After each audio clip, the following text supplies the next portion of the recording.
Namaskar and welcome to this exciting episode of Sathology Debunking Mythology.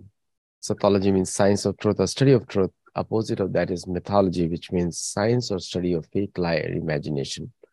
So don't use the word mythology for ancient history or the truthful history or a new narrative, because most of the American campuses teach you a very Europeanized version of narrative, which is often backed by proof to justify their actions over the course of history.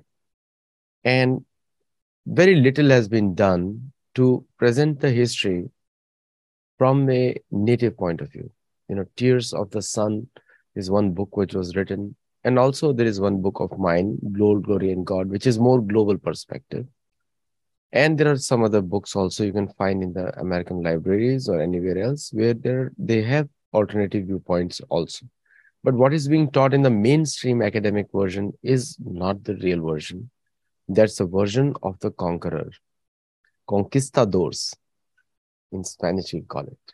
So I have very special guests, and this show is going to be in Hindi. So you can listen to both of us and a very special guest. You like his shows earlier. So let us welcome Shri Shailendra Kumar. Namaskar, Shailendra ji. नमस्कार। आपके सभी दर्शकों को प्रणाम।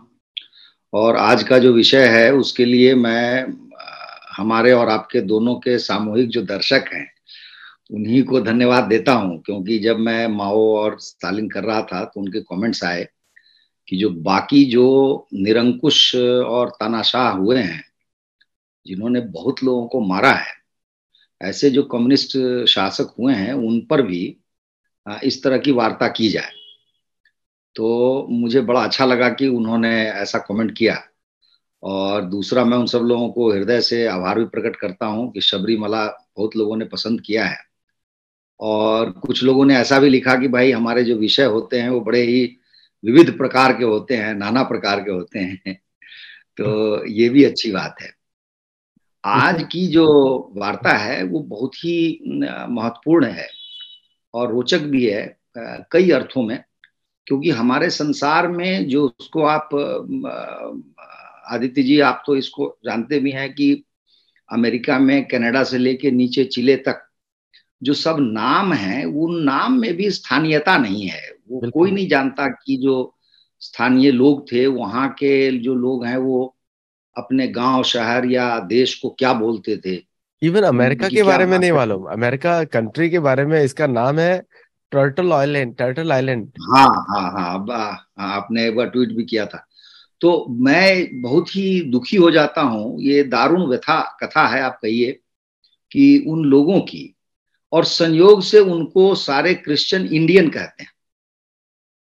तो हमारे लिए तो अजीबोगरीब स्थिति है कि भारत में इंडियन है, भारत को इंडिया कहा उन्होंने, उधर अमेरिका को भी इंडिया कहा, और वहां के रहने वालों को इंडियंस कहते हैं।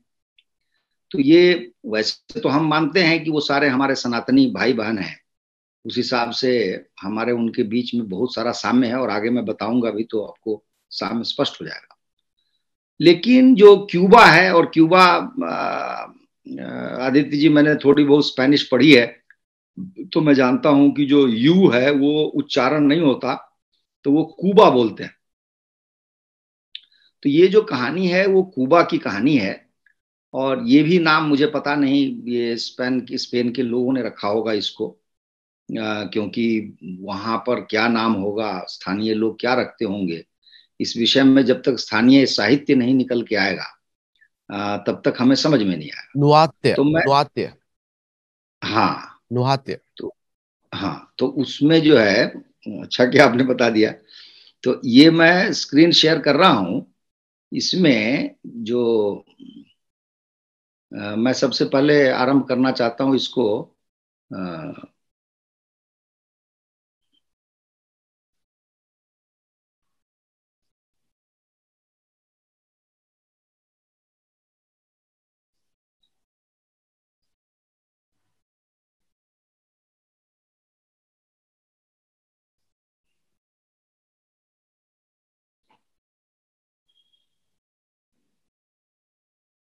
चंद्र जी, वो स्क्रीन शेयर नहीं हुआ। आपको वो टैब पे क्लिक करना पड़ेगा, ऊपर के टैब पे। ऊपर मतलब कौन सा? जो एक्चुअल फोटो आप दिखाना चाहते हैं उसका टैब क्लिक हाँ, करना उसको कर रहा हूँ, उसको कर रहा हूँ, उसी कर रहा है, उसको क्लिक करिए। हूँ। हाँ, उसी को कर रहा हूँ। हाँ, हाँ, अब दिखाई दे रहा है आपको? यस यस, अभी ठीक है। बहुत अच्छा। तो ये आपका कूबा है, और आपने ठीक कहा, इससे थोड़ा ही उत्तर जाने पे मायामी आ जाता है, जो बहुत पास की जगह है। इधर मेक्सिको है, इधर होंडुरास है, और इधर जो है निकारागुआ है। तो आप स्वयं जानते हैं कि जो कम्युनिज्म है ये क्यूबा से। मैं आपको उस मैप में वो जो की वेस्ट दिख रहा है ना, की वेस्ट, हाँ हाँ हाँ अमेरिका से नीचे, वो अमेरिका हाँ का हाँ, लास्ट पॉइंट ये है ये। हाँ, यहाँ लास्ट तक पॉइंट लोग है। जाते हैं, यहाँ तक लोग जाते हैं। हाँ हाँ हाँ, बहुत अच्छा, बहुत अच्छा। तो तो ये जो मैं आपको दिखा रहा हूं, ये यहाँ पर इसलिए कुछ इसका बहुत ही इम्पोर्टेंस है इस मैप का, कि हवाना जो है इस पूरे मैप का पूरब से पश्चिम जो मानचित्र है, इसमें एकदम से पश्चिमी हिस्से पे है हवाना। इसका अर्थ ये हुआ कि हवाना से आप जो की वेस्ट कर रहे हैं वहां जाना और बहुत पास पड़ता है, और यही हवाना जो है कुबा की राजधानी है। लेकिन ये ईस्ट से वेस्ट, पूर्व से पश्चिम तक ये एक लंबी सी लकीर की तरह ये मानचित्र है, जिसमें सबसे ऊपर जो पूर्व में देखते हैं आप, ये सैन दियागो दे कुबा है। ये दूसरा बड़ा शहर है कुबा का, हवाना के बाद नंबर 2 पे आता है। और ये लंबी सी रेखा है। इसमें जो अच्छी बात एक और है, एक मैं आपको और दिखाऊंगा मानचित्र, वो ये है। इसमें देखिए आप, अगर आपको ठीक से दिख रहा हो तो, ये सैटेलाइट पिक्चर है, ये दिख रहा है आपको? हाँ, very clear, very clear, yes. हाँ, तो ये आप देखिए ध्यान से, ये एकदम से घड़ियाल है। इसको स्पेनिश में भी घड़ियाल बोलते हैं और इंग्लिश में क्रोकोडाइल बोलते हैं। ये पूरा का पूरा जो मानचित्र है ये एक घड़ियाल की तरह है। ये हमारे लिए बहुत महत्वपूर्ण है जानना, क्योंकि आप देखिए एक तरह से कि घड़ियाल की तरह ही इस कुबा में अनेक शासक हुए, जिन्होंने अपने ही लोगों को खा चबा करके बर्बाद कर दिया, जिनका कि कोई क्या कहा जाए, वही दारुण कथा हम सुनाने जा रहे हैं। और इसमें जो लोग बड़े ही महत्वपूर्ण थे, जिन्होंने ये काम किया, उसको जरा हम ऐसे ही फोटो दिखा दें तो आपको अच्छा लगेगा। ये है फोटो, ये है गुएवेरा, जिसका नाम है चे गुएवेरा, या एर्नेस्टो गुएवेरा इसका पूरा नाम है। ये आप देख सकते हैं।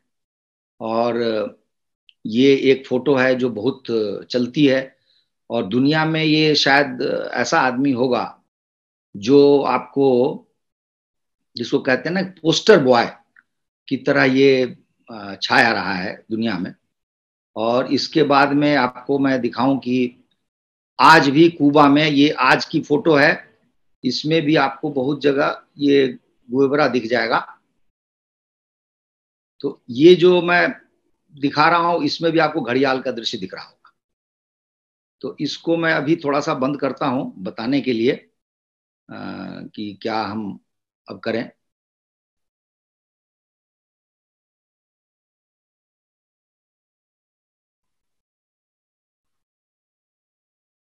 इसको कैसे बंद करेंगे?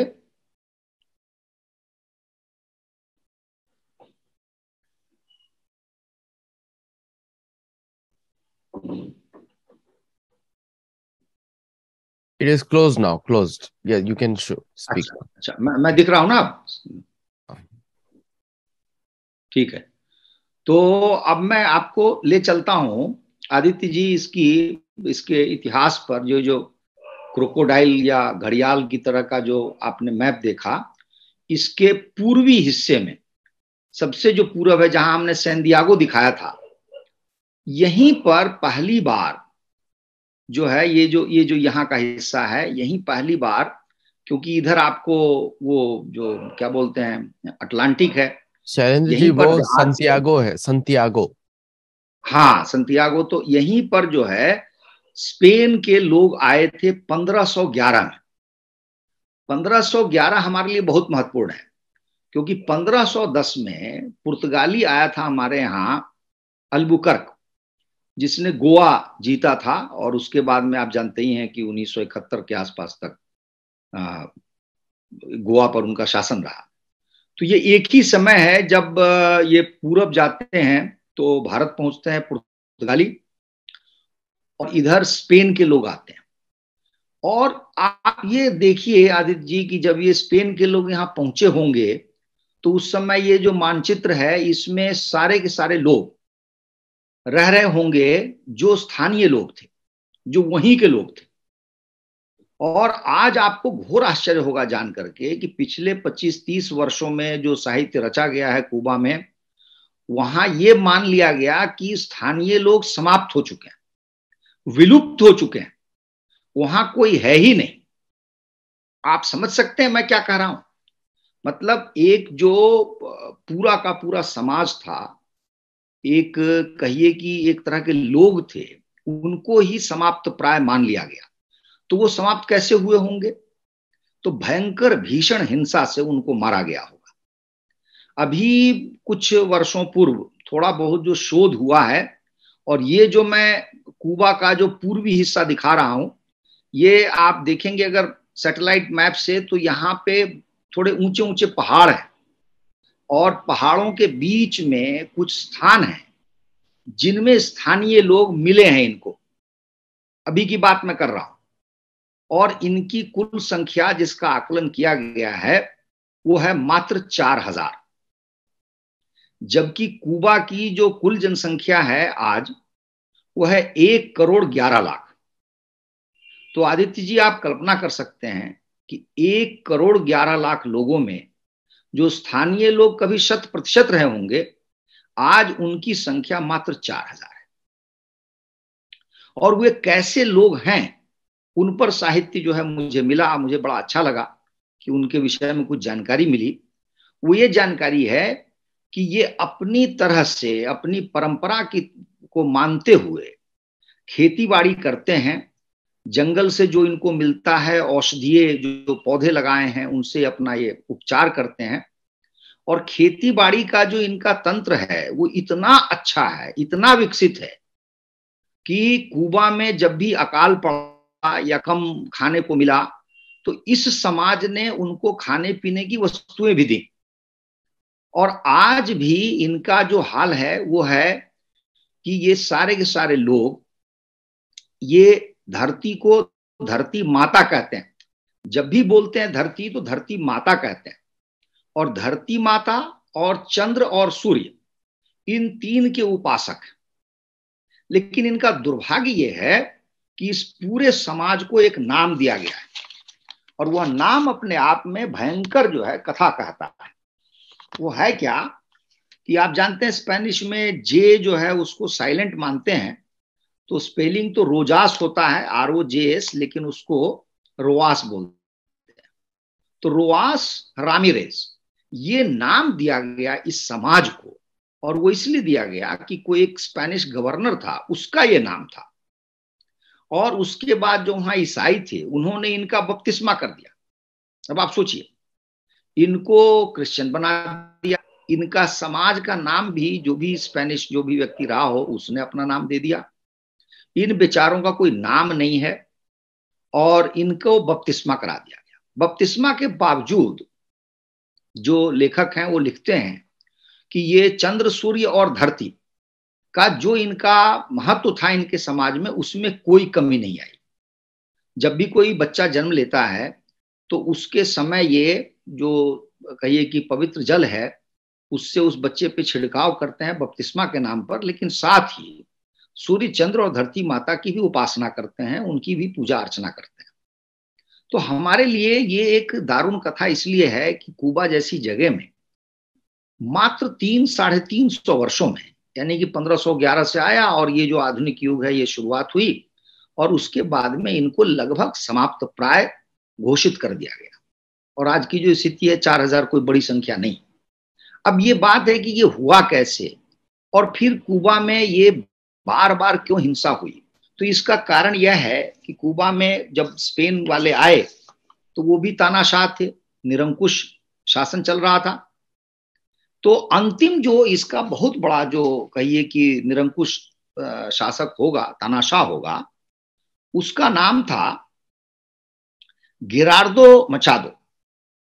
ये जो गेरार्डो है, इसको 1933 में बतिस्ता नाम का जो आदमी था उसने अपदस्थ कर दिया और एक डिक्टेटर को हटाकर समझिए कि दूसरा तानाशाह आ गया। समय परिस्थिति में कोई अधिक बदलाव नहीं आया। यही जो बतिस्ता है, इसी का शासन चल रहा था और इसी तानाशाह के समय में 1950 के दशक में फिदेल कास्त्रो जैसा आदमी जो है अपने आप को क्रांतिकारी मानता है और वो कम्युनिस्ट बनता है, लेनिन, माओ और स्टालिन का भक्त बनता है और वो गुरिल्ला जो उसको वारफेयर कहते हैं, यानी कि गुप्त रीति से युद्ध करना, छापामारी करना और ये सब करना वो शुरू करता है। उसको जो साथ देता है, जो सबसे बड़े दो लोग हैं जो मैंने फोटो दिखाई, एक है वही चे गुएवरा जो मूलतः अर्जेंटीना का रहने वाला था और दूसरा इसका अपना सगा भाई राउल जो बाद में फिदेल कास्त्रो के मरने के बाद उसका स्थान लेता है। ये तीन लोग थे जिन्होंने अलग अलग तरह से छापेमारी करते हुए, फिर और लोगों का साथ लेते हुए, युद्ध करते हुए 1959 में कि हमला बोल देते हैं राजधानी पर और जो बतिस्ता है वहां से भाग खड़ा होता है। उसके पीछे भी एक कारण है। कुबा की जो जितनी कथा है वो अमेरिका से जुड़ी हुई है, क्योंकि एक तो बहुत ही पड़ोसी देश है। अमेरिका क्या करता है नहीं करता है उसका सीधा प्रभाव पड़ता है कुबा पर। तो उस समय भी जो बतिस्ता जो शासन था उसको ये आशा थी कि अमेरिका उसकी मदद करेगा, उसको सैन्य सामग्री देगा, लेकिन अमेरिका ने ऐसा नहीं किया। वो कमजोर हो गया और उसको वहां से भागना पड़ा। अब शुरू होती है कहानी फिदेल कास्त्रो की। फिदेल कास्त्रो अपने आप में आप कहिए कि उसके बचपन की जो बातें हैं वो इतना नहीं है लोगों को जानकारी, लेकिन वह वकील था, वकालत की पढ़ाई उसने की थी और आरंभ में उसने अपना एक वक्तव्य दिया था, वो भी अमेरिका के किसी पत्रकार को, कि मुझे तो सत्ता में बिल्कुल रुचि नहीं है, कोई अभिरुचि नहीं है और एक बार ये काम हो जाएगा उसके बाद मैं सत्ता से दूर होकर के अपने गांव चला जाऊंगा और जो मेरा वकालत वाला काम है उसी में रम जाऊंगा। अब आप देखिए कि ये जो वक्तव्य है इसके ठीक उलट वो काम करता है कि उसने सत्ता मरते दम तक नहीं छोड़ी और उससे वो चिपका रहा। और ये जो वक्तव्य इस तरह का है लोगों को उलझाने के लिए, फंसाने के लिए, ये लगभग सारे के सारे कम्युनिस्ट नेताओं में आपको मिल जाएगा। अन्य नेता भी इसी तरह की जो शासक हैं वो इस तरह के वक्तव्य देते हैं। दूसरा जो प्रसिद्ध वक्तव्य है कास्त्रो का वो ये है कि हम तुरंत 15 महीने या कुछ महीने के अंदर हम चुनाव कराएंगे और चुनाव से जो शासन बनेगा, जो सरकार बनेगी, वह शासन करेगी। लेकिन थोड़े ही दिनों बाद, जैसे ही थोड़ा समय बीतता है, उसने खुद प्रश्न किया कि चुनाव क्यों कराएं, चुनाव का क्या अभिप्राय है, क्या मतलब है उसका। तो चुनाव की निरर्थकता वो स्वयं सिद्ध करता है। और जैसे कि हम सब लोग जानते हैं 1959 से लेके लंबे समय काल तक उसने वहां पर निरंकुश शासन किया है, जिनमें न जाने कितने लोगों को मारा है, उनकी क्या स्थिति बनाई है। इस पर विस्तार देने से पहले मैं थोड़ी सी जानकारी आज के बारे में दूं। एक तो 1,11,00,000 लोग वहां रह रहे हैं और सच्चाई ये है कि लगभग 22 लाख लोग कुबा से भाग गए। और ये भी बहुत सारे जो कम्युनिस्ट शासित राज्य हैं या देश हैं उनमें हो चुका है। अभी हाल फिलहाल में आपको जानकारी होगी कई लाख रूस से यहूदी जो वैज्ञानिक थे, बड़े पढ़े लिखे लोग थे, उन्होंने रूस को छोड़ करके और वो चले आए इजराइल। तो आप समझ सकते हैं कि ज्यादातर कम्युनिस्ट शासन में जो बौद्धिक वर्ग है, इस तरह के लोग रुकते नहीं है, वो वहां से भाग खड़े होते हैं। और इनकी दारुण कथा यह है कि कुबा से जब ये भागते थे नाव से, खासकर जो आपका मायामी की तरफ के रास्ते में जाते हैं, तो कहा यह जाता है कि पहले तो कुबा का शासन रोकता है, फिर उधर अमेरिका का शासन रोकता है, इस बीच में नाव से पलटने की या समुद्र में डूबने का भी डर रहता है। तो संभवतः मेरा आकलन यह है कि बड़ी संख्या में लोग समुद्र में डूब के भी मर चुके हैं। तो जो 22 लाख बाहर गए हैं वो संभवतः और अधिक गए होते यदि वो मरते नहीं तो। ये इनकी स्थिति ऐसी दयनीय हो गई है कि आज कुबा में जो वृद्ध लोग हैं उनकी संख्या या जनसंख्या में पूरा जो अनुपात है वो बच्चों से अधिक है। वहां पर आज जो खाद्य सामग्री है, अन्य वस्तुएं हैं, हर चीज की भीषण समस्या है। और इतनी भीषण समस्या है कि यदि आप कोई डॉक्यूमेंट्री वगैरह देखें, विशेषकर DW डॉक्यूमेंट्री वगैरह है या और भी देखें, तो आपको पता चल जाएगा कि ठीक ठाक फल या सब्जी तक खरीदना उनके लिए कठिन हो गया है। ज्यादातर जो दुकानें होती हैं, सरकारी दुकानें, क्योंकि वो तो कम्युनिस्ट शासन रहा है, तो वहां पर आपको लंबी लंबी पंक्तियां दिख जाएंगी, लाइनें दिख जाएंगी लोगों की जो खरीदारी करना चाह रहे हैं। और कई बार तो लोग कहते हैं कि 3-3 दिन लाइन लगाने के बाद आपको कोई वस्तु मिलेगी। तो दूसरा उसके समानांतर तैयार हो गया है ब्लैक मार्केट, काला बाजार। वहां पर वही वस्तु 3 से 4 गुना अधिक मूल्य पर आपको मिलेगी। अब वो कौन अफोर्ड करेगा, किसके पास इतनी सामर्थ्य है कि वह ये काम करे? तो वही लोग कर सकते हैं जिनके पास बहुत पैसे हैं। अन्यथा जो सामान्य लोग हैं उनकी जिंदगी बहुत खराब है। 2-3 ही बड़े इंडिकेटर्स हैं, संकेतक हैं, जिससे आपको समझ में आ जाएगा कि कुबा की स्थिति क्या है। पहली एक उदाहरण मैं देता हूं। जहां मैं रह रहा हूं दिल्ली में, यहां पर कई वर्ष पहले एक नियम बना कि 15 वर्ष से अधिक का जो वाहन है वो अधिक प्रदूषण करता है, इसलिए उसको बंद कर दिया जाए। तो दिल्ली में यह नियम है कि 15 वर्ष के बाद आप गाड़ी चला नहीं सकते, उस गाड़ी को आप कहिए कि वो बेकार हो गई। कुबा में आमतौर पे आपको 50 के 60 के दशक के वाहन मिलेंगे और इसलिए कुबा प्रसिद्ध भी है। वो बेचारे खरीद नहीं सकते नई गाड़ी, और वहां पर एक एक ड्राइवर कहता है कि हम ड्राइवर रहते हैं, उसी के साथ हमें मैकेनिक भी बनना पड़ता है, उसी के साथ हमें इलेक्ट्रीशियन भी बनना पड़ता है। तो जैसे मान लीजिए कि शेवरले की गाड़ी है तो पुरानी हो गई, उसमें इंजन आपने मर्सिडीज की लगा दी, जो चीज आपको मिल रही है उसी से उसका आप काम चला रहे हैं। तो ये तो गाड़ी की उस वहां की स्थिति है। दूसरी जो स्थिति है वो है मकान, घर उनके कैसे हैं। यदि आप उनके डॉक्यूमेंट्री वगैरह में आज की तस्वीरें देखें तो कहीं कोई मकान नहीं बन रहा है। जो पुराने मकान है उनकी मरम्मत नहीं हो रही है। तो आपको लगेगा कि जैसे एक पतनशील समाज है जो कहिए कि दरिद्र हो चुका है, जिसके पास खाने को नहीं है, अन्य चीजों पर कहां से ध्यान देगा। इस कुबा की स्थिति के लिए अब हम पीछे चलते हैं कि फिदेल कास्त्रो ने क्या किया। फिदेल कास्त्रो को किसी अर्थनीति, किसी कहिए कि समाज कैसे आगे बढ़ेगा उसका ज्ञान नहीं था। उसके सामने जो मॉडल थे वो थे सोवियत मॉडल, उसके बाद वो मॉडल था चाइनीज मॉडल। तो सोवियत और चाइनीज मॉडल में जो कुछ भी होता था उसकी प्रतिकृति आपको कुबा में मिल जाएगी।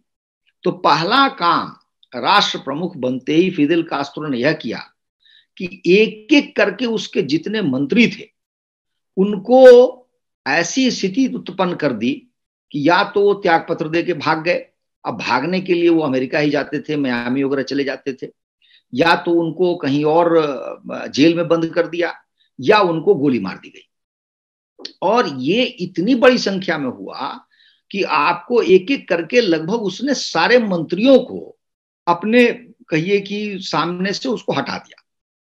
उसका जो भरोसा था वो गुएवरा पर था और दूसरा भरोसा अपने भाई राहुल पर था जो बाद में राष्ट्र प्रमुख बना। तो ये राहुल को उसने प्रतिरक्षा मंत्री कहिए या रक्षा मंत्री बनाया और इस गुएवरा को दूसरे दूसरे देशों में भेजने का काम किया ताकि और जगह कम्युनिज्म का विस्तार हो, फैले। और इसी क्रम में अफ्रीका तक सोचिए 50,000 सैनिकों के साथ फिदेल कास्त्रो ने गुएवरा के नेतृत्व में सैनिक भेज दिए अंगोला, अफ्रीका, जो कि उसके ठीक सामने है। अगर समुद्र में देखें, अटलांटिक पार करें, अंगोला आता है। अंगोला में जब 50,000 सैनिक पहुंचे और गुएवरा ने क्या किया कि वहां पर फिर तानाशाह शुरू कर दिया। अफ्रीका को उसने कुछ नहीं समझा, वहां की कम्युनिस्ट पार्टी, वहां के शासन को समझिए कि वो तुच्छ समझने लगा और अपना शासन चालू कर दिया। अंततोगत्वा हुआ यह कि वहां का जो कम्युनिस्ट शासन था वो बहुत ऊब गया और वहीं पर इसकी हत्या कर दी गई। तो गुएवरा वहां मारा गया। इसके बाद फिदेल कास्ट्रो का पूरा जो भार था, जोर था, वो चला गया उसकी भाई राउल पर। इस बीच में वो किसी तीसरे व्यक्ति पर उसने भरोसा नहीं किया। तो उसने क्या क्या काम किए वो सुन लीजिए। पहला काम तो यह किया कि नाना प्रकार के उसने कहिए कि कारागार बनाए, जिसको जेल कहिए, और उस जेल को जेल भी कह सकते हैं, कॉन्सेंट्रेशन कैंप भी कह सकते हैं, और उसको कहते हैं फोर्स्ड लेबर कैंप। यानी लोग जो भी उसके शासन का विरोध करते थे उनको पकड़ के जेल में डालना, उनसे जबरदस्ती काम करवाना। कुछ जेलों के बारे में तो ऐसा कहा जाता है कि वहां के लोगों से 12, 14, 15 घंटे काम कराया जाता था, यहां तक कि कोई रविवार की छुट्टी नहीं होती थी, और उनसे इतना काम करवा करके सामान बना के बेचा जाता था जो उस समय समझिए कि कई कई मिलियन डॉलर्स उससे फिदेल कास्ट्रो को मिलते थे। और वहां जहां जहां जितने तरह के कारागार थे और उनमें बंदी थे, उनके अलग अलग प्रकार थे। जैसे कोई राजनीतिक बंदी होगा, या किसी ने चोरी की होगी, या किसी पर शक होता होगा शासन का। महिलाओं के लिए अलग। उसमें इतनी दारुण कथा है कि मैं तो बहुत सुना नहीं सकता, लेकिन एक दो मैं आपको बता रहा हूं। जैसे एक जेल में क्या था, सजा का सुनिए कि कैसा दंड मिलता था। दंड था कि रात में हर 25 मिनट 30 मिनट के बाद जो गार्ड हैं वो ऐसा कुछ करेंगे कि आपकी नींद टूट जाएगी। इसको स्लीप डिप्रिवेशन बोलते हैं, यानी नींद ही आपको ना आने देना। अब होता क्या था कि कुछ महीने अगर गुजर गए, लोगों को नींद नहीं आई, तो वो एक मनोवैज्ञानिक केस बन जाते थे, या वो कहिए कि विक्षिप्त हो जाते थे। विक्षिप्त होने के बाद उनको या तो मार दिया जाता था, या कहिए कि वो किसी काम के नहीं बचते थे। एक जो सज्जन हैं जो पहले फिदेल कास्ट्रो के मित्र हुआ करते थे, लेकिन आपको जानकारी होगी कि ये कम्युनिज्म में कोई मित्रता काम नहीं आती है, क्योंकि एक व्यक्ति जो किसी बड़े पद पर था, तो उसकी माँ ने, जब वो पकड़ा गया और उसको मारने की बात हुई, फिदेल कास्ट्रो से उस महिला ने, उसकी माँ ने गुहार लगाई कि भाई मेरे बेटे ने आपकी मदद की है इसमें, क्रांति में, युद्ध में, और आप उसको क्यों ऐसी सजा देंगे। तो इसने उससे वादा कर लिया कि तुम्हारे बेटे को हम नहीं मारेंगे। और जब वो महिला चली गई, तीसरे दिन उसकी बेटे को गोली मार दी इसने। तो कोई संगी साथी नहीं, कोई मित्रता नहीं, किसी पर भरोसा नहीं, और जैसे हुआ वैसे वो मारता चला गया लोगों को। महिलाओं के साथ भी उसने बड़ी दुर्गति की। महिलाओं की एक जेल में ये स्थिति थी कि जब उनके नहाने का समय होता था तो उनको कहा जाता था कि तुम पूरा, जिसको कहते हैं सार्वजनिक रूप से, जहां पर कोई किसी तरह का कोई पर्दा नहीं है, अवरोध नहीं है, वहां पर तुम नंगी हो जाओ। और वो जो नंगी महिलाएं हैं उनकी पहले पिटाई होती थी, फिर उनको स्नान करने दिया जाता था, उनको नहाने दिया जाता था। ये क्रम बना रहता था। एक जेल की कथा यह है कि वहां पर आपको मालूम नहीं होगा कि महीने में 3 बार या 4 बार, लेकिन वो जो जो कहिए कि सैनिक हैं या सजा देने वाले लोग हैं, वो आधी रात को आएंगे, आपको नींद से जगाएंगे, आपको खूब मन भर पीटेंगे और उसके बाद चले जाएंगे। फिर ये काम दूसरी बार होगा, तीसरी बार होगा, चौथी बार होगा, लेकिन इसकी कोई गारंटी नहीं कि 3 बार हो, 4 बार हो, 5 बार हो, ऐसा होता रहेगा। तो जो स्थिति शुरू में बनी 1959 में फिदेल कास्ट्रो ने बनाई, उसके बाद तो बहुत बड़ी संख्या में, मेरे पास संख्या भी है, मैं आपको बता सकता हूं कि कितने हजार लोग मारे गए हैं। वो हाँ, आप देखिए कि इसने जब भी सत्ता पर व्यक्ति आया तो 1960 के दशक की बात है, छोटे से देश में, क्योंकि उस समय उसकी जो जनसंख्या थी 1960 में वो मात्र 71 लाख थी कुबा की, जिसमें से कुछ समय में ही 7 से 10 हजार लोगों की हत्या कर दी फिदेल कास्त्रो ने 30,000 लोगों को उसी समय जेल में डाल दिया गया। लेकिन कुल जो जेल में उसके बाद की जो संख्या है, जो जेल में डाले गए लोग हैं, उनकी संख्या बढ़ के 1 लाख हो गई।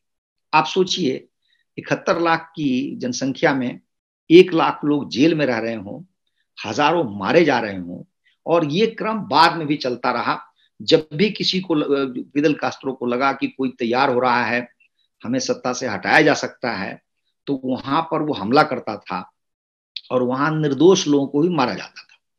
आपको पता होगा कि कम्युनिस्ट शासन में कभी भी यह नियम नहीं है कि जिस व्यक्ति को किसी भी न्यायालय ने यह सिद्ध नहीं किया कि वह दोषी है, तब तक उसको निर्दोष माना जाए। कम्युनिस्ट शासन में चाहे वो चीन हो, सोवियत संघ हो, या कुबा हो, या कंबोडिया हो, या वियतनाम हो, वहां पहले व्यक्ति को दोषी माना जाता है।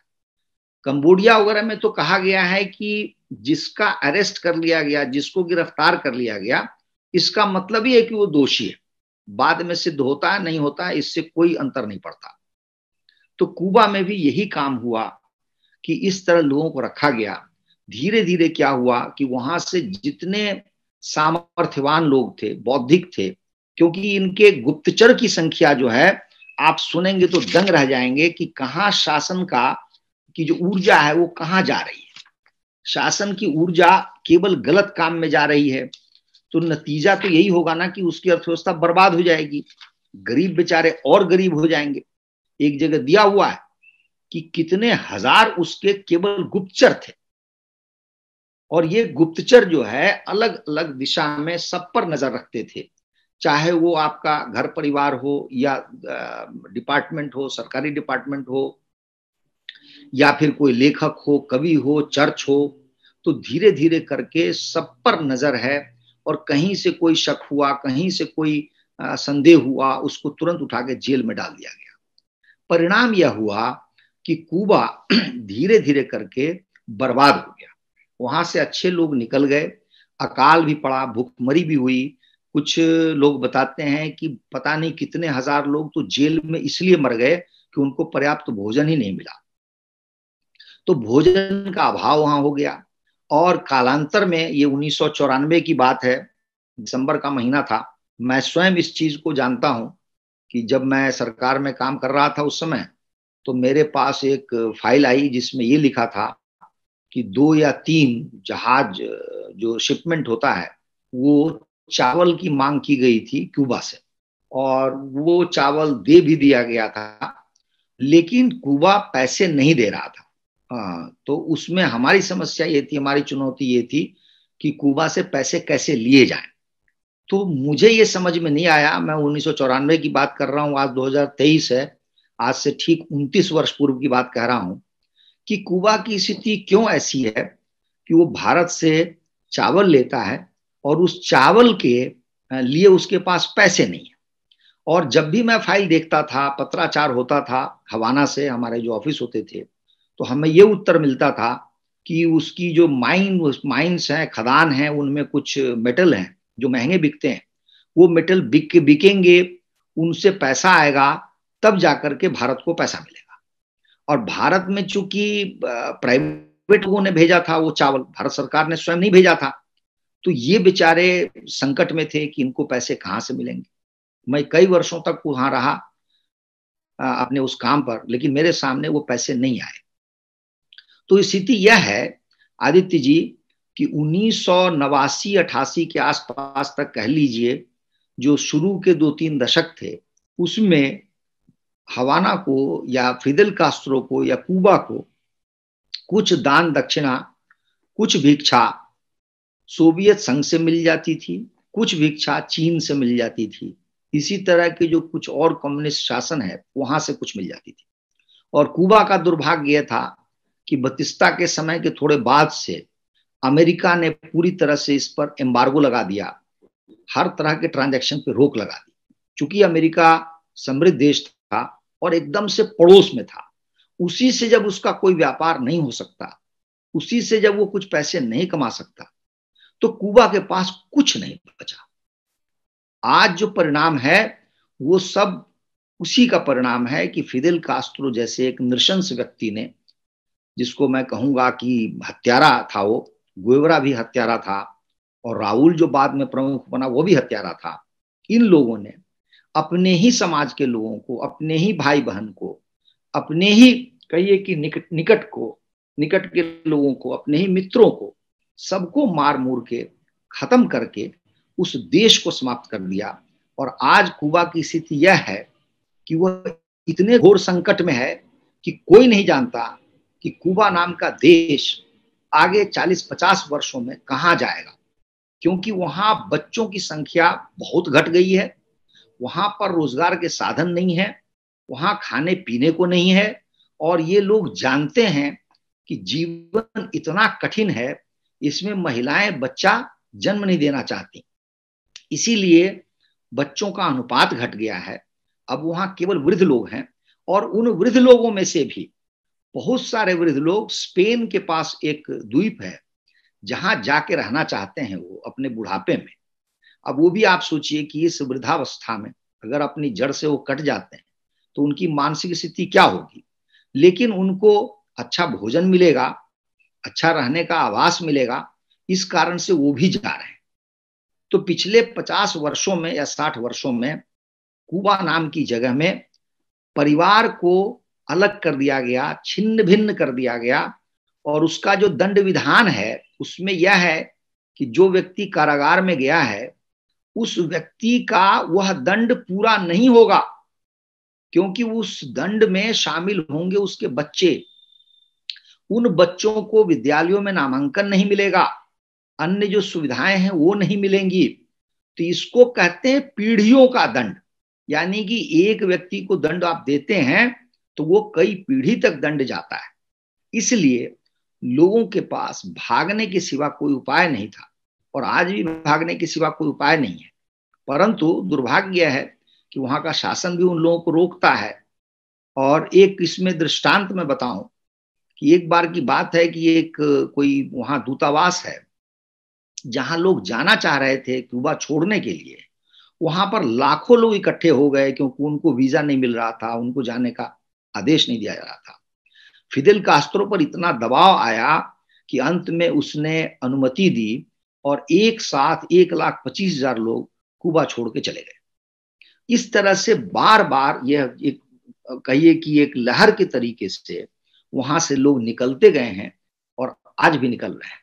मैं जो समझ पा रहा हूं इस स्थिति के लिए कि कुछ जिसको कहते हैं धीर गंभीर बातों पर यदि ध्यान दिया जाए तो आरंभ कहाँ होता है? आरंभ होता है स्पेन से, जो इस देश को लूटता है, वहां के स्थानीय लोगों को मारता है। तो वो एक जो हिंसा का क्रम आरंभ होता है वो बतिस्ता तक चलता है, और उसी हिंसा का क्रम आगे बढ़ के फिदेल कास्त्रो तक जाता है, और उसके बाद से आज भी कायम है। आज की बात भी मैं कह रहा हूं कि 2023 में भी वहां के लोग किसी से बात करने में डरते हैं, क्योंकि उन्हें लगता है पता नहीं कोई सरकार को बोल देगा तो हमें जेल भेज दिया जाएगा। आज भी ऐसा नहीं है कि वहां 25-50 अखबार हों या तरह तरह की बातें हों कि आप हर पक्ष को जान पाए। फिर भी पहले से सुंदरता है, इसमें कोई दो राय नहीं है, लेकिन ऐसी सुंदरता भी नहीं है जैसी किसी लोकतांत्रिक देश में होती है। तो 1511 में जो स्पेन काम करता है, उसके बाद से लगातार वहां तानाशाही शासन रहता है, स्थानीय लोग मारे जाते हैं। और ये जो लोग आए हैं स्पेन से या अन्य स्थानों से, उन्होंने भी वही काम किया, क्योंकि एक हिंसा दूसरे हिंसा को जन्म देती है, और इसी हिंसा प्रतिहिंसा का जो परिणाम है या कुपरिणाम है, दुष्परिणाम है, वो है फिदेल कास्त्रो का वहां पर अभ्युदय। और मैं दूसरी बात मानता हूं कि ये जो कम्युनिज्म है, वह चाहे इस्लाम है या क्रिश्चियनिटी है, उसी की तरह की व्यवस्था है, क्योंकि ये स्वयं को सर्वसत्य, दूसरे को मिथ्या, दूसरे को कुछ न समझने वाला एक वाद है। और यही इस्लाम कहता है, यही ईसाईयत कहती है, और यही कम्युनिज्म कहता है। अंतिम बात मैं बता रहा हूं कि जब फिदेल कास्त्रो हाल फिलहाल जब मरने का समय आया, उस समय तक उसने यह नहीं कहा कि हमने कोई गलती की है या हमारे इसमें समाज में कोई त्रुटि है, व्यवस्था में कोई त्रुटि है। उसने यह कहा कि मेरे लिए क्रांति ही सब कुछ है, इसका अर्थ यह हो गया कि जो कुछ भी है वो क्रांति में ही निहित है, उसके अतिरिक्त या उसके बियॉन्ड कुछ नहीं है। आपका भोजन, वस्त्र, आवास, साहित्य, संस्कृति, नृत्य, जो कुछ भी है वो सब उसी क्रांति में है। और उसने कहा कि मैं क्रांति के लिए जान दे सकता हूं। गुएवेरा का वक्तव्य यह है कि जो व्यक्ति, जिस व्यक्ति से मेरा विचार नहीं मिलता, मैं उसको नहीं छोड़ूंगा, उसकी मैं हत्या भी कर सकता हूं। और गुएवेरा ने यह काम किया है। गुएवेरा एक ऐसा व्यक्ति था जो लैटिन अमेरिका या दक्षिणी अमेरिका कहिए, उसके अनेक देशों में वो घूमा करता था, अनेक जगह यही काम करता था।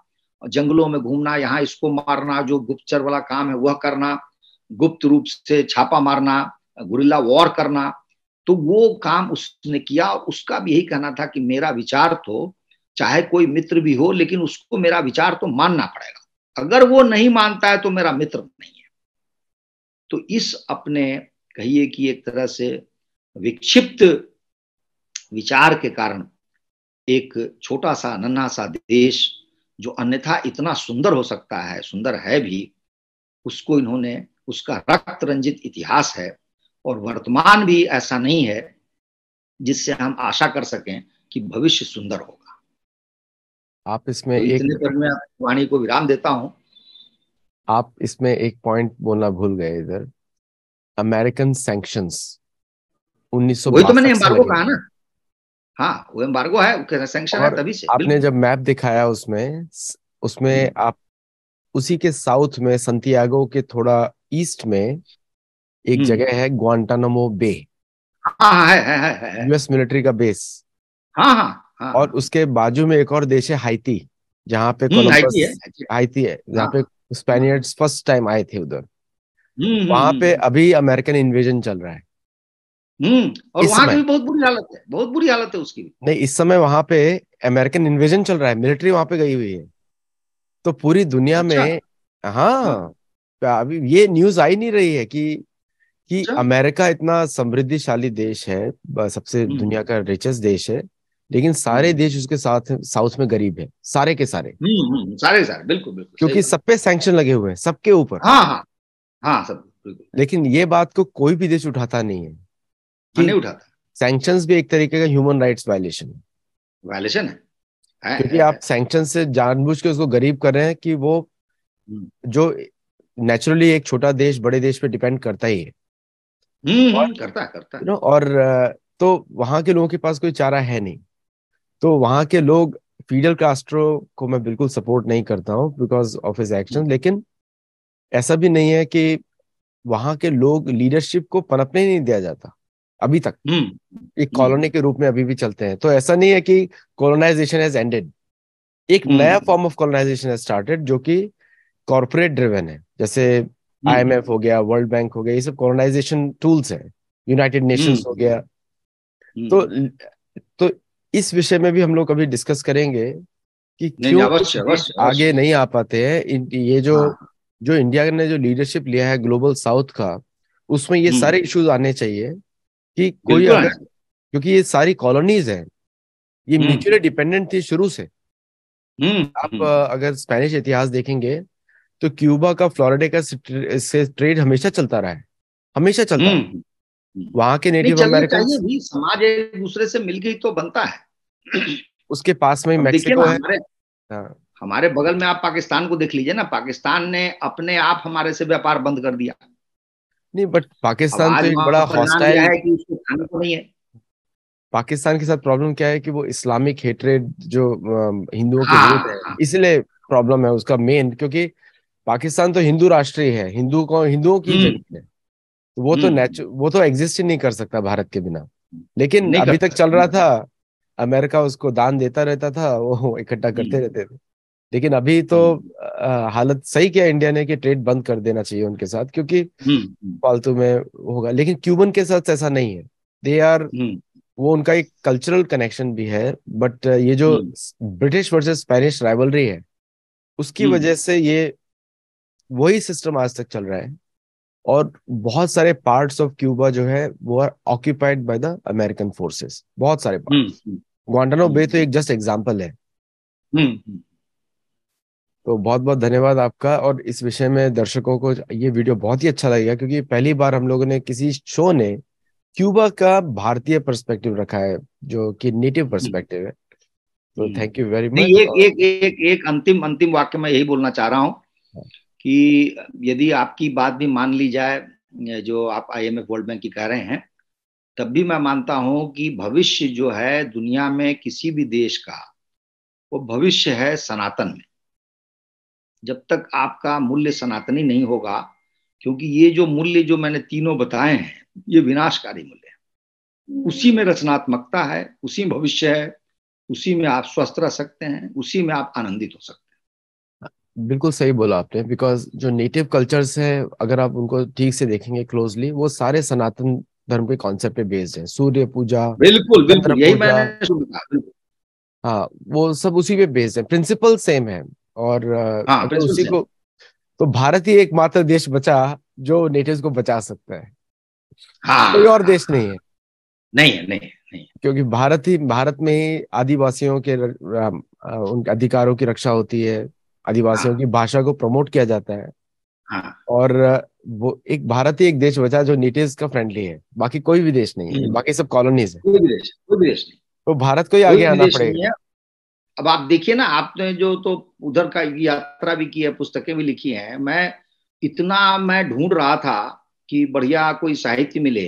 ये जिन लोगों के बारे में मैंने बताया, जो वहाँ 4,000 रह रहे हैं स्थानीय लोग, उनका कोई मंदिर जैसी कोई चीज मुझे नहीं पता चली अभी तक। वो हटा दिए कहीं, जबकि उसके ऊपर चर्च बना दिए गए। हाँ हाँ, तो वो उनको चर्च बना दिया गया होगा। तो आप सोचिए ना, उनका आज अपना नाम नहीं है, उनकी भाषा नहीं है। और ये भी आपको मैं अंत में 1 मिनट और लूंगा आपका। ये जो सांदियागो साइड में ये क्यों गए? क्योंकि ये तो पूरा कुबा उनका था ना। तो उनको मारा गया, ये जो कुछ लोग बचे हुए थे, इनके खेत वे छीन लिए गए। ये बेचारे अपने आप को बचाने के लिए पहाड़ में या पर्वतों की कंदराओं में घुस गए। चर्च और का पॉलिटिक्स जैसा नागालैंड में हुआ, हाँ, भारत में नागालैंड में जो हो रहा है, नागालैंड में हुए। एग्जैक्टली वही हो रहा है उधर। तो एग्जैक्टली। इसलिए मैंने कहा कि जो सनातन मूल्य है, उसकी पुनर्स्थापना होनी चाहिए। और आदित्य जी उसमें लगे हुए हैं, हम लोग भी लगे हुए हैं साथ में। नहीं, तो भारत अच्छा की है। ग्लोबल साउथ की जो लीडरशिप है वो बड़ा इंटेलिजेंट स्टेप है। और हम्म एक मेरे हिसाब से एक पैरेलल जो है यूनाइटेड नेशंस का बॉडी होना चाहिए, जो कि होना चाहिए नेटिव नेशंस। हम्म तो हम्म। सारे देश उभर के आगे आएंगे बिकॉज अभी जो जो जो नहीं तो नेटिव्स को, अमेरिका कहाँ जाएगा? नहीं कोई या अमेरिकन, अमेरिकन कहाँ जाएंगे? अमेरिका तो रहेगा, वो तो अमेरिकन यूरोप, कहाँ उनका जाएंगे? उनका देश तो यूरोप है ना। तो उनका तो यूरोप हाँ जाना हाँ पड़ेगा उनको वापस, तो वहीं पे हाँ पॉपुलेट करें वापस, तो एक पूरा हाँ रेस एक जगह ही रहे। लेकिन हाँ। जनरली जनरली क्योंकि इन सबको लगता है उनका होम कंट्री इज यूरोप, सबको लगता है। हम्म। और एक यूरोपियन सेटलर का डिसेंडेंट होगा, वो दूसरे अमेरिकन को पूछता है व्हाट्स योर नेशनैलिटी। हाँ जब भी मुझे कोई पूछता है तो मैं पूछता हूँ व्हाट्स योर्स, ये पूछता हूँ मैं। हम्म क्योंकि वो वेरी कंफ्यूज कि एक ब्राउन स्किन इंडियन अमेरिकन पूछ रहा है कि व्हाट्स योर्स हम्म, नेशनैलिटी। तो हाँ। बड़ा अचंभित हो जाते हैं कि अरे मेरे को कैसे पूछ लिया। तो बोलता नहीं भाई, मेरे को इक्वल राइट्स है कॉन्स्टिट्यूशन ऑफ अमेरिका से। तो I have to ask you what's yours. तो दे कंफ्यूज, तब वो बताते हैं मैं हाफ जर्मन हाफ फ्रेंच और 50% ये। तो मैं पूछता हूँ कुत्ते को ब्रीड में और मनुष्य में क्या फर्क हो गया फिर। सही बात है। चलिए कोई आपकी बात। जो स्टैच्यू ऑफ लिबर्टी है न्यूयॉर्क में, वहां मैं गया था, तो वहां एक संग्रहालय है जिसको इमिग्रेंट्स संग्रहालय कहा जाता है। उसमें पता है, जो जो लोग पहले आ जाते हैं, उसमें दिखाया है बहुत बढ़िया फोटो में, जो पहले आ गए ना, वो बाद में आने वाले के साथ लड़ने लग जाते हैं। वो कहते हैं यू आर आउटसाइडर्स। यस। और ये अमेरिका में 150 साल चला है। आज भी चल रहा है, आज भी चल रहा है। आज, हाँ, आज भी चल रहा होगा। इस आज भी है। मतलब ये एक मतलब बहुत लोगों को मालूम नहीं है, लेकिन यहाँ पे जो रेसिज्म जो कॉन्सेप्ट है, light skin versus dark skin, वो बड़ा हम्म, इनग्रेन्ड है इट्स इन द बहुत सिस्टम। हम्म। और जब जब हमारे यहाँ के पॉलिटिशियन दूसरों को ज्ञान देते हैं ह्यूमन राइट्स पे, तो मुझे बड़ा आश्चर्य होता है कि दुनिया क्यों नहीं पूछती। तो पहली बार पटना से एक मैं उनको चाहता हूँ कि वो हमारे शो पे आए, तो हमको इंट्रोड्यूस कराए। वो पटना से पहली बार एक ग्लोबल माइनॉरिटी रिपोर्ट निकला है पटना से। और मैं चाहता हूँ कि वो हमारे शो पे आए। गंगा, उनका गंगा, मैं नाम भूल गया, पहला नाम गंगा है। तो वो आए शो पे। मैं उस पर डिस्कस करना चाहता हूँ कि ये बड़ा सराहनीय कार्य है, क्योंकि दुनिया में नेटिव्स के लिए कोई बोलने वाला नहीं है। इसीलिए मैंने अपनी पुस्तक लिखी, the Indian perspective on native American, on natives of all over the world. एक ही कहानी है हम सबकी, कि मारा बिल्कुल बिल्कुल। इंडिया इसलिए बच गया क्योंकि हमारे यहाँ वेद और महाभारत है, बाकी कोई और हाँ, रीजन। नहीं, लिखित साहित्य का बहुत महत्व है ना, लिखित साहित्य बहुत का महत्व बहुत है। महत्व, और बहुत महत्व। जो amount of books the Indians पढ़ते हैं, आपको बड़ा आश्चर्य होगा कि बाकी देशों में उसके आधा पढ़ते हैं। तो अमेरिकन ऑथर्स का बुक्स में पढ़ता हूँ, मेरा सिर चकरा जाता है कि ये लिखना क्या चाहते हो। मतलब एंड में पूछना सही चाहता हूँ, बोलना क्या चाहते हो भाई। सही बात, सही बात। क्योंकि वो बोलना कुछ नहीं चाहते, उनको सिर्फ लिखना है, क्योंकि उससे कॉन्ट्रैक्ट मिल जाएगा बार्न्स एंड नोबल्स का, किसी का। हम्म। बस इसलिए लिखते हैं वो। But anyway, thank you so much for coming on the show. और बाकी लोगों के लिए भी, अगर ये आपको वीडियो अच्छा लगे, इसे कमेंट जरूर करिए। कमेंट्स हम लोगों को फीडबैक देते हैं। जैसे आपके कमेंट्स के बेसिस पे शायद जी ने टॉपिक उठा लिया, मैंने नहीं डिसाइड किया, हाँ, मैंने डिसाइड किया।